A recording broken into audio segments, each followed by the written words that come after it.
By the way, there was one part of the test that kind of still surprised me as to why you still have some confusions and problems. Let's try to discuss for the purpose of discussions, because this will really be significant soon in finance and in accounting, in your fundamentals of accounting one. Remember this part of the test, effects to increase, No, decrease. Uh, I was surprised. What happened? Let's start. Let's start. basta yung Receive, answer ko dyan, sir. receive cash as additional investment. What will happen to assets, Nathan? increase. Liabilities, Nicole. Ano yung tanong, sir? Receive cash as additional investment. What will happen to liabilities? Did not change. Correct. Owner's equity, Nathan. Increase. This one. Purchased supplies on account. Nicole, what will happen to assets? Decrease. Purchased supplies. Oh, increase. Assets increase, correct. Liabilities, Nathan, what will happen? Increase. What will happen to equity, Nicole? Increase. Huh? Oh, decrease. Huh? Decrease. Oh, did not change. Huh? Huh? Did not change. Nicole, you and your laughter, they're back. Nathan, what will happen to owner's equity? Purchase supplies on account. Nothing, sir. Nothing happens to owner's equity. Why, Nicole? The only account titles which you will declare in transaction 2 would be supplies for debit, accounts payable for credit. Nothing happens to owner's equity. Charged customers for services made on account. Again, charged customers for services made on account. Nathan, what will happen to assets? Increase. Increase. What will happen to liabilities, Nicole? Did not change. Did not change, correct. What will happen to owner's equity, Nicole? Increase. Increase, correct. Now, the third transaction involves a receivable and a service revenue. Receivables increase cash. Service revenue increase. Service revenues increase owner's equity. Rendered services to cash customers. Nathan, what will happen to assets? Sir, rendered. Rendered services to cash customers. Increase. Correct. Assets increase. Liabilities, Nicole, what will happen? Did not change. Did not change, correct. Nathan, what will happen to owner's equity? Increase. Increase. So it's just going to be like that. That's the interpretation that we are going to do. But surprisingly, there were a lot of errors that I saw in your answers. That part of the test is actually worth 30 points. That is given 30 points. 1 point for every answer. Paid cash to owner for personal use. Paid cash to owner for personal use. Nathan, what will happen to assets? Decrease. Oh, wait, cash owners. Wait, paid cash owners to Paid cash to owner for personal use. Decrease. Correct. Assets decrease. Nicole, what will happen to liabilities? Did not change. Did not change. Correct. Nicole, what will happen to owner's equity? Ano ulit yung tanong, sir? Paid cash to owner for personal use. Decrease. Decrease. Correct. This one, paid cash to settle accounts. What will happen to assets, Nicole? What, sir? Again, sir? Paid cash to settle accounts. Decrease. Decrease. Nathan, what will happen to liabilities? Decrease. Decrease. Nicole, what will happen to owner's equity? Decrease. Please, Oh, did not change. did Did not not change. change. Again, sir. Increase na lang pala, sir. Increase. Again, sir. Again. Paid Ano cash. ba yan? Ano ba yan? Paid cash to settle accounts. What happens to owner's equity? Increase. Increase? Wala, sir. It did not change. Did not change. Because that transaction, Nicole, Ayoko involves... What was that? Ayoko na. Nicole, that transaction involves debit accounts payable, credit cash. So only accounts payable and credit cash, accounts payable and cash will be affected.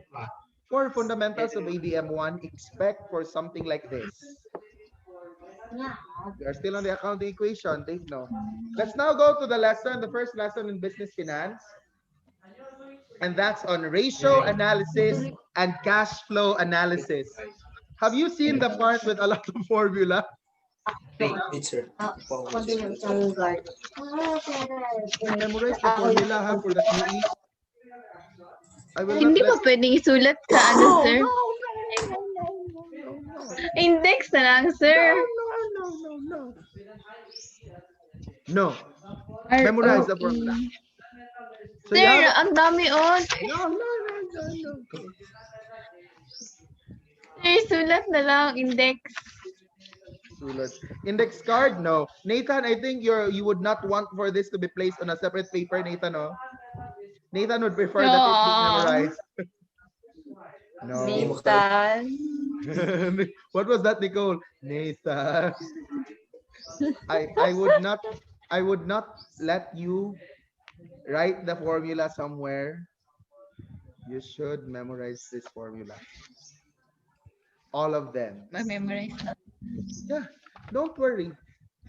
Eventually, you'd be able to memorize it. But who knows? Who knows, diba? Something might just spin inside my head, allowing you hope and pray, you continue praying that something happens, that I receive some divine enlightenment to allow you to prepare a sheet of paper. By the way, this is not the only lesson with formula. This is not the only lesson in business finance with formula. Oh, Papa Joe. Don't worry. What's really important here is how you be able to interpret the information. For instance, by the way, all of these are ratio analysis. All of the formula that you can find there, they fall under the category of a ratio analysis. To start, the first ratio analysis that we have is the return on equity.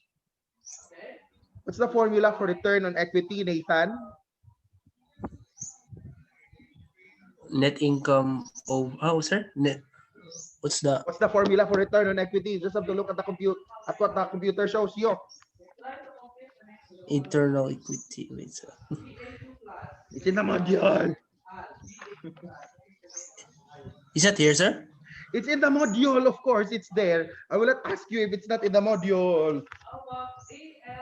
Net income over shareholders' equity. Hello? Huh? Hello? Net income over shareholders' So equity. you have return on equity, which is computed by having your net income be divided by the shareholders' equity. Where are the values that you had from this morning? Rick, what's with the transaction for Perez? Let's use those numbers. Let's use those numbers to concretize this. I'm looking for the answer. Okay. For what? Wait. Sabi ng ibon again. Okay. Oh my God. Let's apply the formula on the return on equity. Let's apply that formula. Going with the transaction involving the name of Leo Paulo Perez. Leo Paulo Perez. Please compute the return on equity of Leo Paulo Perez. What does the formula say? Net income divided by shareholders' equity. Have you computed for net income? No, sir. Go. Anyway, for sure you've already computed that, or you've already done the T skeletons of each account. Do you already have the T skeletons, the value of each T skeleton? Okay, so you can now create a rough computation of the net profit or net income.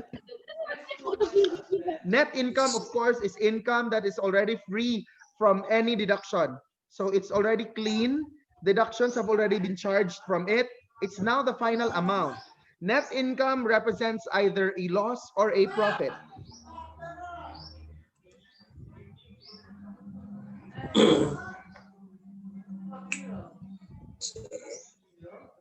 Ready?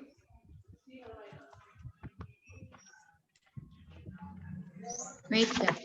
Biography, the life story of an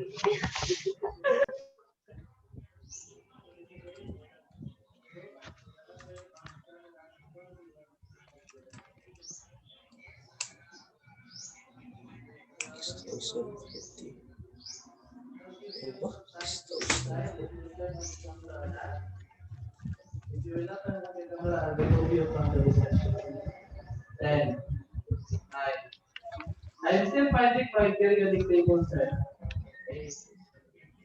Yes, sir. Ready?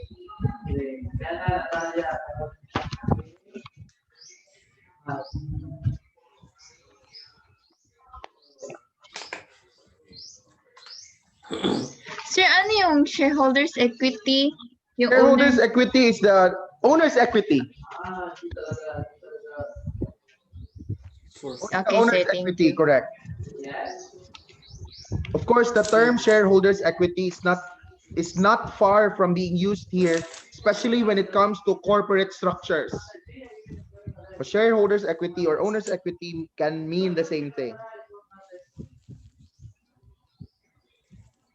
Unless you're not wearing a t-shirt, that really matters at all. 360. 116.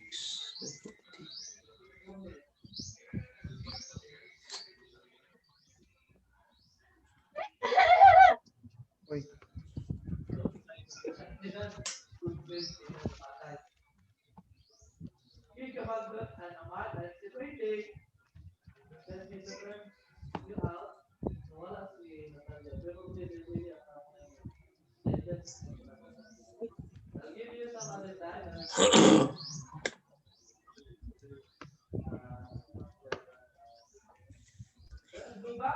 Be reminded that the shareholders equity, people, shareholders equity or the final the owner's equity that you should put there is the end of the period value.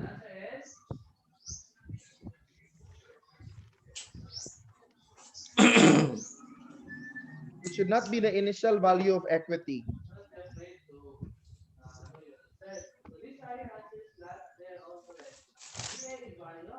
It is.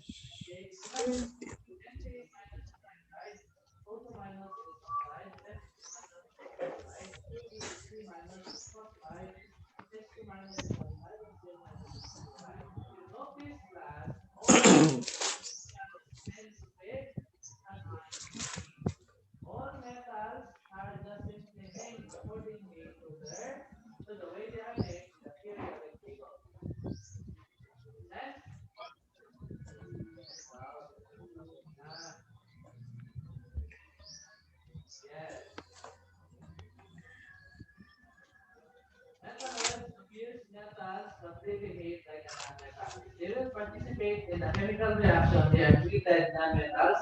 Thus, metalloids under a chemical reaction is under covalent bond. extremes.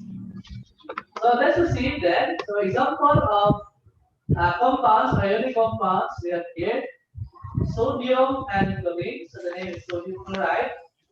Potassium and sulfur is potassium sulfide. Magnesium and oxygen will be magnesium oxide. Calcium and iodine is calcium iodide. Aluminum and oxygen is aluminum oxide. So that's the how we are going to name that. Ready? Name the metal and then name the non-metal with an IEP ending. Next. Okay, let's try number one. Let's change to boy. Cow. Fuck.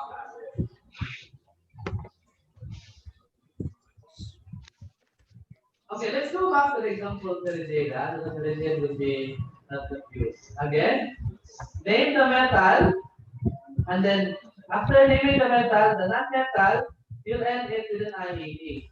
Therefore, sodium and chlorine makes sodium chloride, potassium and sulfur makes potassium sulfide, and so on and so forth. So right now, I'm going to ask you to name number one in this example. Very good. Calcium oxide. That is correct. How about hero? KBR.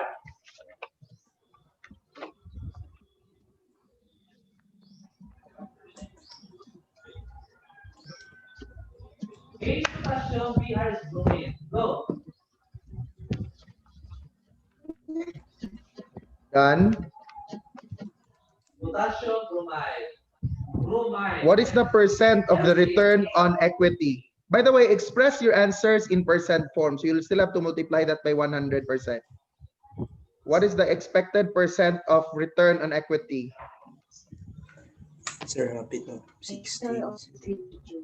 You're still doing the computation of ending balance of capital of owner's equity. Sir, 13. 6, What's 13? What's the end? Okay, let's 13 point. 20. What's that, sir? how can it be 13 point, Nicole? What is the net income? Look at the net income. Nicole, what is the net income?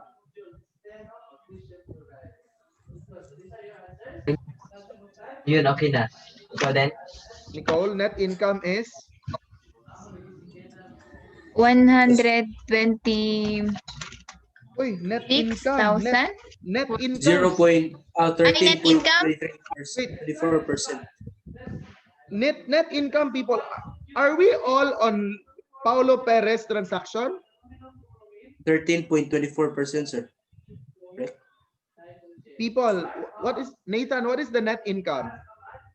Net income 16,740. Okay. How much is the final value of equity? 126,440. Huh? How can that be? Wait, sir. Pao ko sa statement of owner's equity. I was just kanang calculate. Nathan, you deduct withdrawals from that. Lagi, wait, sir. You still have to deduct withdrawals from it. Withdrawals. Di ba the formula is capital, beginning capital, then add profit, or if it's a loss, deduct loss, then deduct withdrawals.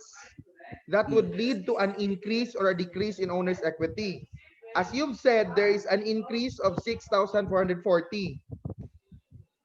However, you have not deducted yet withdrawals from the value. Wait. Nicole is gone. Increasing owner's equity.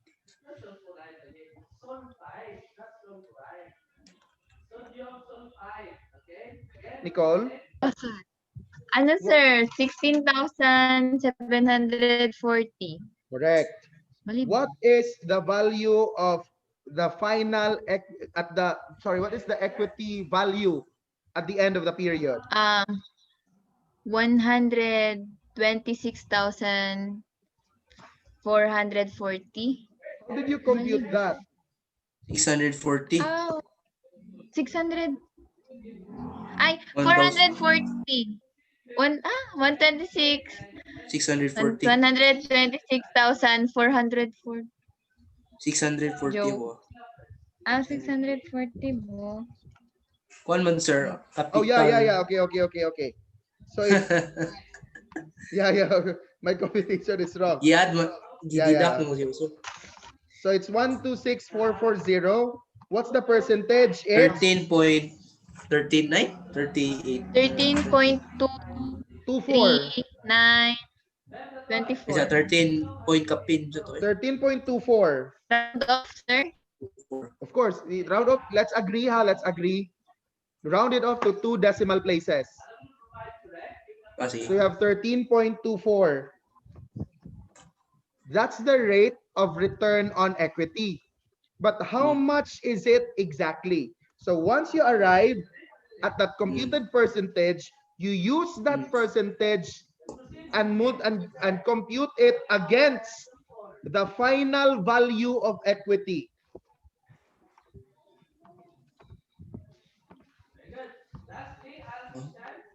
That would give you a value of,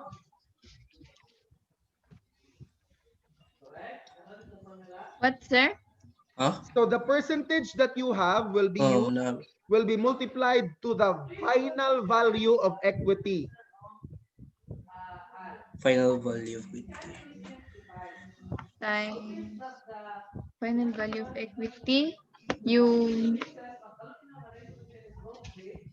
The 126,440.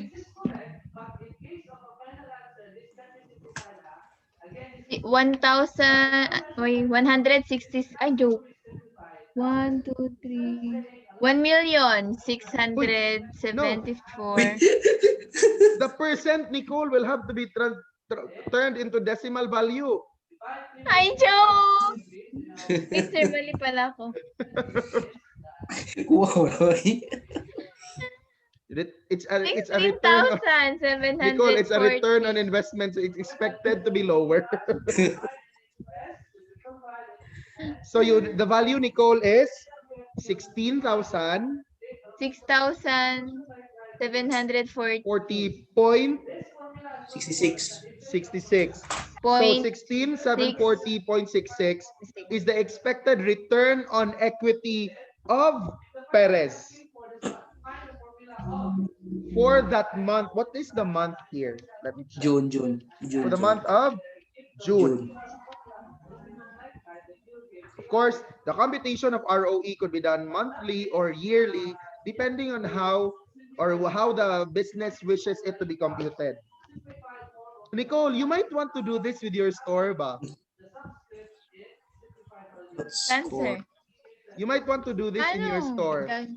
But of course, that would, Store. in your store, yeah. But of course, that would require that you will have to know first the capital, the beginning capital. You'll compute the expenses. Yes, sir. But di ba, Bahala sila. look at bahala sila. But look at the good that it brings. You will be informed on, in the case of Leo Paulo Perez, he will be notified of how much return on equity he is supposed to receive or to get, given that his income is 16,740.66 and so on Per month. per month. Okay, let's go now to another. By the way, what it might reach that point where I'll just simply ask you of the percentage. But at least ba, to verify that you arrived at the correct percentage, that look at 16,740. Look at 16,740. It is a close value to the profit. Diba? So our computation of the percentage really is correct. So the rate of return on equity is 13.24%. How would you know whether your return on equity rate is a good rate? It is said that the higher the equity rate is, the better. But for you to know what your gauge is of a high equity rate, you'll have to look at how other competitors in that business are also doing it. I mean, if your return on equity is lower, assuming Nicole had Nathan, each of you has a store to run. As it turns out, Nicole, your store has that 13.24, but Nathan's return on equity was at 17.67. So whose return on equity is better? It's Nathan's. But without any comparison at all, for this to be at 13.24%, this is generally a good return on equity. This is a generally good or acceptable return on equity. Let's try to explore. By the way, please feel free to read the contents of this. We will explore now the use of the other formula found on page 2, like that of operating working capital to sales ratio. How do you compute working capital? Working capital. It's in the paragraph. It's in the third to the last paragraph. Last sentence, evaluating investment management, asset turnover. Working capital is defined as the difference between a firm's current third to the last paragraph, first page. Working capital is defined as the difference between a firm's current assets and current liabilities. Can you see that part now?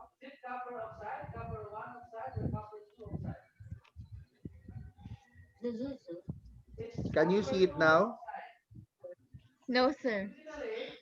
Third to the last paragraph. Look at that area where you could find evaluating investment management, decomposing asset turnover.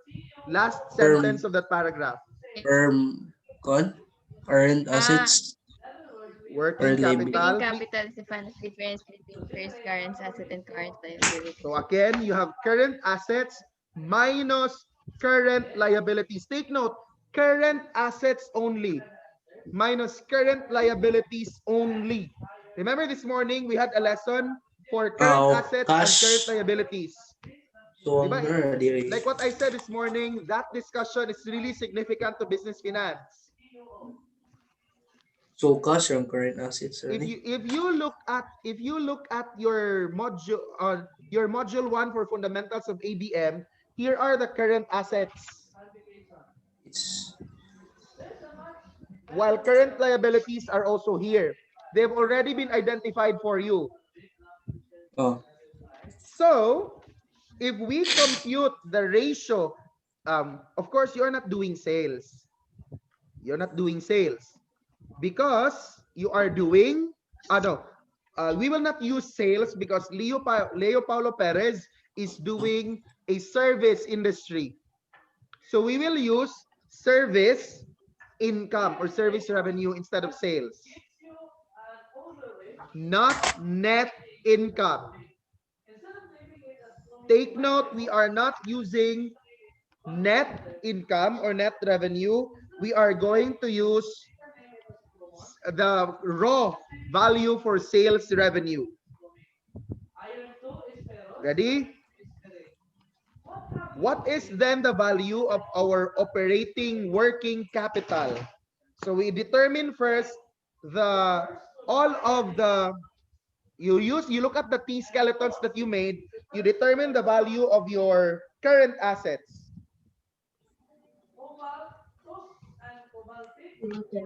Minus? Oh yeah, difference. You add first the value of all current assets.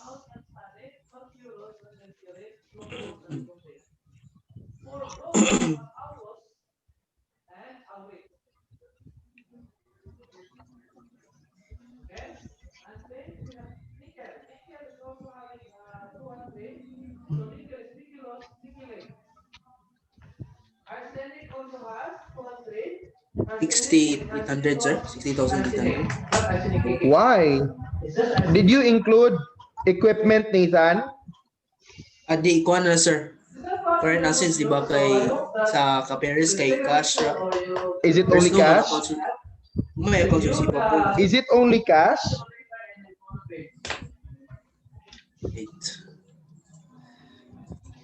Wait. Okay, now taking a picture of this. Hmm.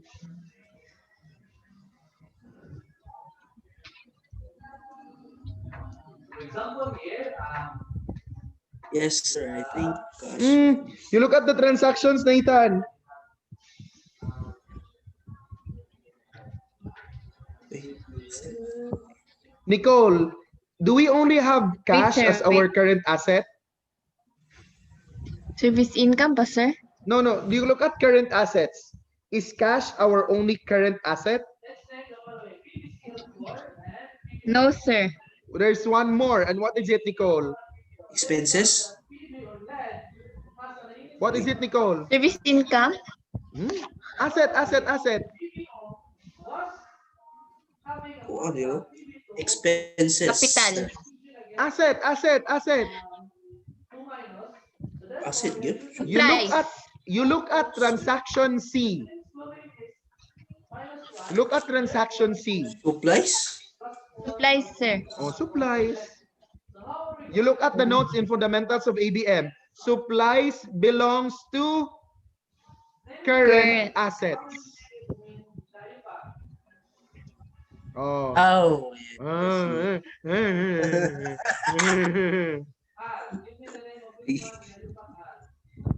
It's in the last paragraph.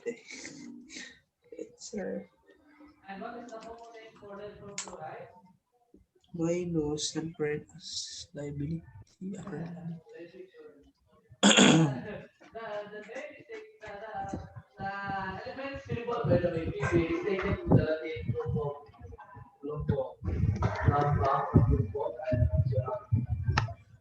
so therefore, this is not the chloride, but this is plumbus or plumate. So plumbus. 64,440. So you have Plumate chloride. 1. what's the total current assets?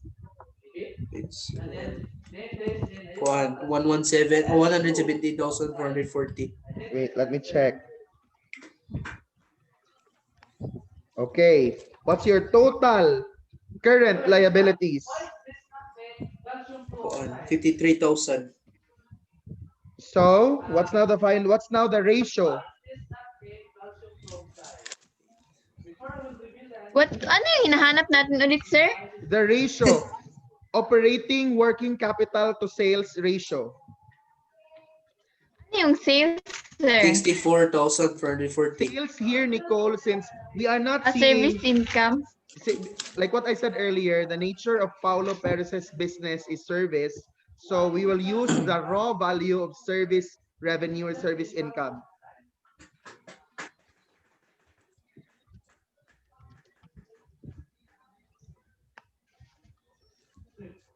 So what is the ratio, Nathan? 64,440. How can that be the ratio? Did you Oh, divide? wait. Wala, sir. Oh, dito. Nathan, the operation is division. But why is it is not a calcium He thought minus. This is lead for chloride. Follow the operation. Again, what is, let's start again, ha? 1,800 plus 3,640. 156. That's our current assets. Minus current liabilities of 53,000. So working capital is 6,444. 156. Wait, 440. let's start with working capital first. What's the working 440. capital? 64,440. 40. Nicole, Yes. you should have arrived at that value. Nicole. What, sir? Working capital is 64,440. 64,000? We're still in the working capital. And this value will be divided by service revenue of 31,600. That yields a value of have multiple ionization. Plus 2 and plus 4 for lead, for iron. Magugas na yung Ray. what is the value yielded, Nathan? 2.0. It's other. My Nicole? 2.22. 2.04. Nicole, have you finished the computation? Hindi pa po. Again, for you to arrive at working capital value, current assets will be deducted with current liabilities. Your current assets would total to, your current assets, wait, 11,300 plus 3,640. Your current assets total to 117,440. Do you have that already, Nicole? Yes, sir. That's your current assets. You will have to deduct that by the value of current liabilities, which is 53,000. 50. Where will you get 53,000? From AP Fair Emporium. Hindi pa kasama yung mga expenses, sir. No, because we're still, working capital is about current assets minus current liabilities Kaya only. pala. Kaya That's pala why earlier I 53. asked you how we are to compute working capital. 64,440. Ready? Okay. Divided by the value of service revenue, which is 31,600. Correct. What will that yield you? 2.04. 2.04. 0.04. Okay. What does that number mean? That for every capital of 2.04 pesos. So that's how it's supposed to be interpreted. For every capital of 2.04, for every working capital of 2.04 pesos, there is an equivalence of that, or it could give out a revenue of 1 peso. So that's how we are supposed to read it. A revenue of 1 peso for Leo Paulo Perez is equivalent to a working capital of 2.04. Of course, we can't really, if you simply look at these small numbers, you can't really imagine it, like imagine a capital of 2.03. But that's how the ratio has been reduced. So for every 2.04 pesos of capital, there is a revenue of 1 peso that can be obtained from it. Let's do the turnover. The turnover is the opposite, which means that 31,600 will be divided by 64,440.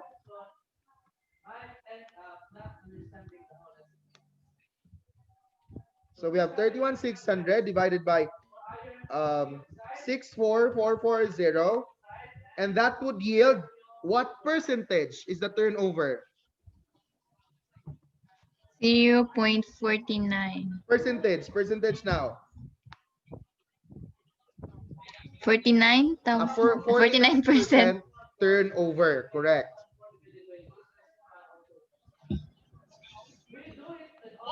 Accounts receivable turnover. So that's the computation. You have sales divided by accounts receivable. In the case of Paulo Perez, there's no turnover because all of his sales have been received through cash. Where's Nathan? What happened to him? Now Nathan is the one pushed out of the call.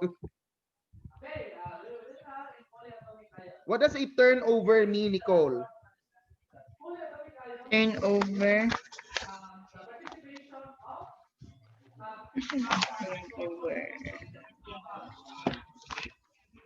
Babalik, sir.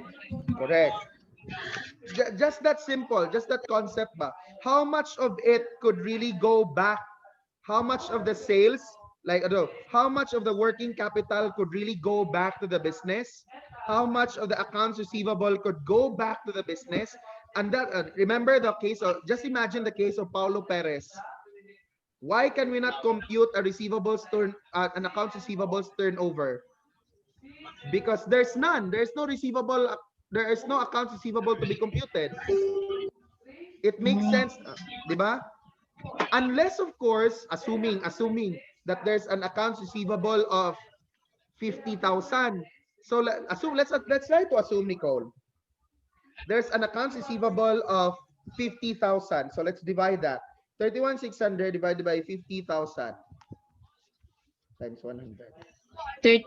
15,000. A 63% of these receivables goes to, 63% of these receivables goes to sales. But in this case, since there's no receivable, okay, the business is probably doing well in its collections, or that its customers are really good at paying cash, paying services for cash. The same goes with capital. What's that capital? What's the operating capital turnover? 31,600 divided by 6,440.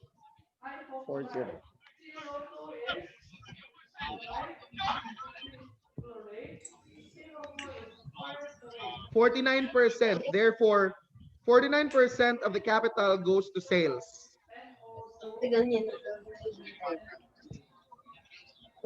Nathan, you were out earlier. Sir, putol. Yeah. Asa, sir? So we have just finished doing accounts receivable turnover. If you look at what happened in the transactions of Leo Paulo Perez, there is no accounts receivable. Therefore, he does not have any turnover at all. But assuming, Nathan, that his accounts receivable is 50,000, try to compute, Nathan, try to compute. What is his, 50,000. yes, what is his turnover percentage, accounts receivable turnover, assuming that its receivables total to 50,000?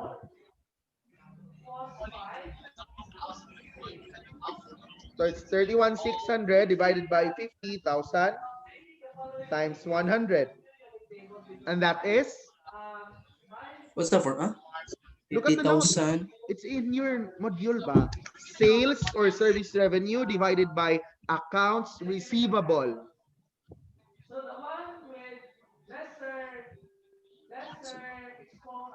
Line. goes with the I, with the higher subscript goes with the A. For CLO, Divided by is IPO, the one with 2.04. huh? base is Hoy, Nathan. Sales is 31,600. Yes, correct. No. Yeah, sales. Accounts receivable is 50,000. Okay. So what's the accounts receivable turnover? Put it in percentage. Express it in percentage. example, you have here KSO, potassium nitrate.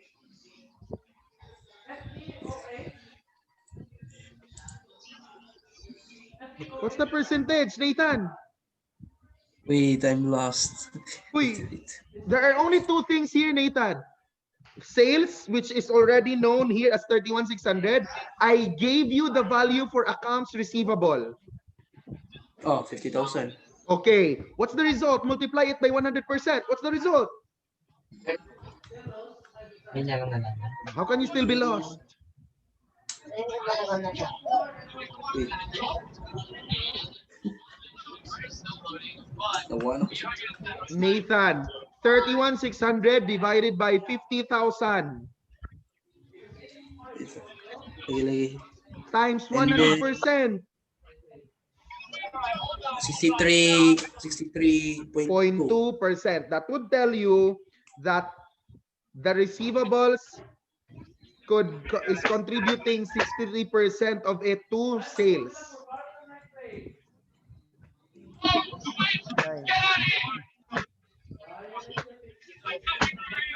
Or that you could look at it the other way around. 63% of the sales comes from Leo. receivables. Or 63.2% of the sales comes from receivables. May alis ka na dyan. Questions? Questions? Ah, Do we know what cost of goods sold is? Cost of goods Yes, sir. sold. Do we know what cost of goods sold is? The term cost of goods sold would tell you that there is a particular amount spent to make products of a manufacturing or merchandising business, to produce these products. Before a product is given its market price, that product will have to be examined in terms of the value of the amount the amount that has been put together to create that particular product. For instance, this marker, assuming that this marker was sold at 80 pesos, we are not really saying that the cost of selling this is not, cost of goods sold is not automatically 80. Because if it's also pegged at 80, the one who produced this is not earning at all. They have to, of course, consider that they have to earn. That is why they are going to set a market price. Cost of goods sold pertains again to the value or amount spent or used up in the creation of products or in the rendering of services. For instance, you have bread. You have used a total amount of 15,000 pesos for the making of the bread. And then you realize that I think with that value, you'll have to meet a price for each bread of from that value of 15,000 for the total number of breads created, you'll compute how much each unit is then going to be sold out, because the cost of goods sold has also been computed. In the nature of Leo Paulo Perez, he is into a service into a service kind of activity, so he does not have any inventory turnover. There's no inventory turnover that will have to be computed. By the way, please find time to read the rest of the contents. You still have cash flow analysis, and we'll have a continuation of this on Thursday this week.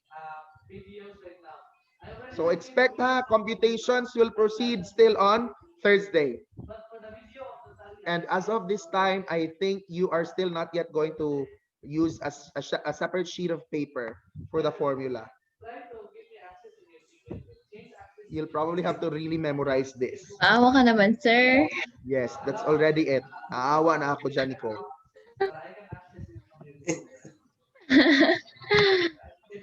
Goodbye and thank you, Nathan and Nicole. Goodbye. Thank you, sir. Goodbye and thank you, sir.